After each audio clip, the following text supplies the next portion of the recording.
Vowels और consonants के बीच में एक कन्फ्यूजन हमेशा से रहता है कि कहाँ पे एन लगाना है और कहाँ पे अ लगाना है। अ मतलब ए। जो वॉवल्स है ए ई आई ओ यू 5 वॉवल्स है देर, तो उनके पहले हमेशा एन ही हम लिखते हैं।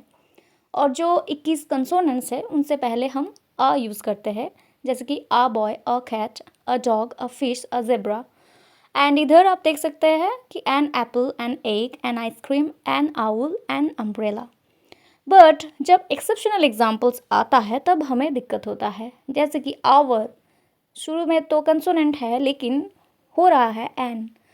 तो चलो आज इस बात को समझते हैं कि an hour, an S D O, an M L A या फिर a 1 rupee note, a university, a unicorn क्यों हो रहा है।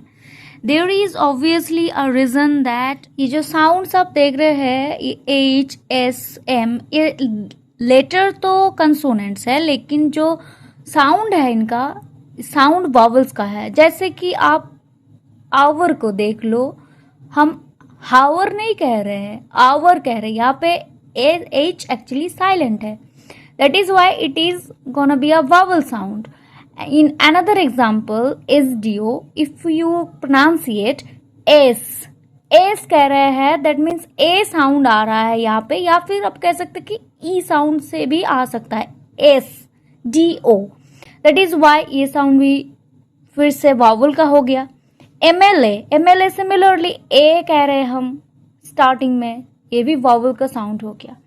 तो these are exceptional examples. Now come to the point of क्यों कर रहे हैं हम यहाँ पे ए यूज, बिकॉज ये यहाँ पे जो साउंड है हम क्या कहते हैं कि 1 रुपी नोट, बट ये 1 नहीं है, इसका प्रोनाउंसिएशन है 1। ये प्रोनाउंसिएशन एक्चुअली डब्ल्यू का है, जैसे कि हम कहते हैं वर्क, वॉल, वैसे ही 1 रुपी नोट। तो जब हम 1 कहते हैं ये तो ओ का साउंड नहीं आ रहा है, ये डब्ल्यू का साउंड आ रहा है। तो डब्ल्यू क्या है, कंसोनेंट है।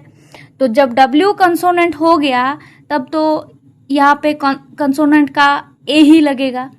यूनिवर्सिटी, आप कहोगे कि यूनिवर्सिटी तो यू से ही साउंड आ रहा है, नहीं, ये यू साउंड एक्चुअली वाई का है, वाई डबल ओ, यूनिवर्सिटी। तो दैट इज वाई यहाँ पे हम ए लगा रहे हैं। यूनिकॉर्न सेम केस है। अगर हम कहें कि यूरोपियन तब भी सेम आ ही होगा, यहाँ पे हम एन नहीं लिख सकते। जब हम यू से अर्न कहते हैं या फिर अम्ब्रेला कह रहे हैं, अम्ब्रेला, तब हम यहाँ पे एन लिख सकते हैं, बिकॉज अर्न, अम्ब्रेला, ये यू है, हाँ, अम्ब्रेला, ये सब साउंड वावल्स का है, दैट इज वाई हम यहाँ पे एन लिख रहे हैं। और एक बात, ये जो W और Y है, इसी वजह से इनको सेमी वावल्स कहा जाता है, क्योंकि इनका जो साउंड है ये ऑलमोस्ट वावल्स की तरह है। जैसे कि 1 का साउंड है हो गया, यूनिवर्सिटी का साउंड हो गया, तो ये सब वावल्स का तरह साउंड करता है। अच्छा, यहाँ पे एक ट्रिक है जो आप अच्छी तरह से याद कर सकते हो कि अ एंड एन ये एक्चुअली ब्लाइंड है। ब्लाइंड मीन्स देख नहीं सकता, अंधा है। तो ये जब बैठते हैं ये सुनते हैं कि क्या साउंड है, साउंड सुन के ये बैठते हैं।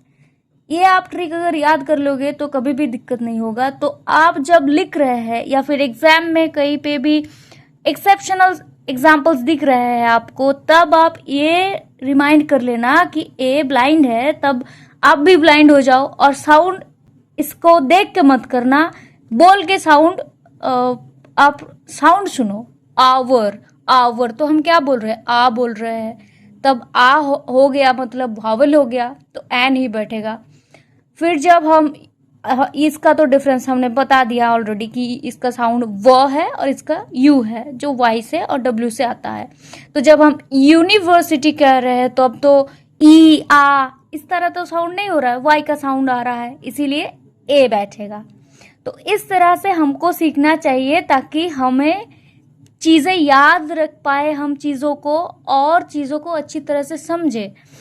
यहाँ पे एक बात मैं कह दूँ कि जब हम वावल्स को प्रोनाउंसिएट करते हैं तब हमारे अंदर से जो एयर है, जो एयर ओरल कैविटी से पास होता है, वो कहीं पे भी ब्लॉक नहीं होता। अगर आप अ कहे या फिर ओ कहे, ई कहे, एयर कैविटी ओरल कैविटी में कहीं पे भी एयर ब्लॉक नहीं होता।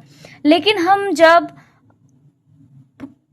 कंसोनेंट्स को प्रोनाउंसिएशन कर रहे हैं तब एयर ओरल कैविटी में ब्लॉक होता है। जैसे कि हम जब बी बोलते हैं तब हमारा लिप्स जॉइंट हो जाता है, वहीं पे एयर ब्लॉक हुआ, फिर वो एयर एक्सप्लोशन के साथ बाहर आ रहा है बी, या फिर ब साउंड जब आप कर रहे हैं।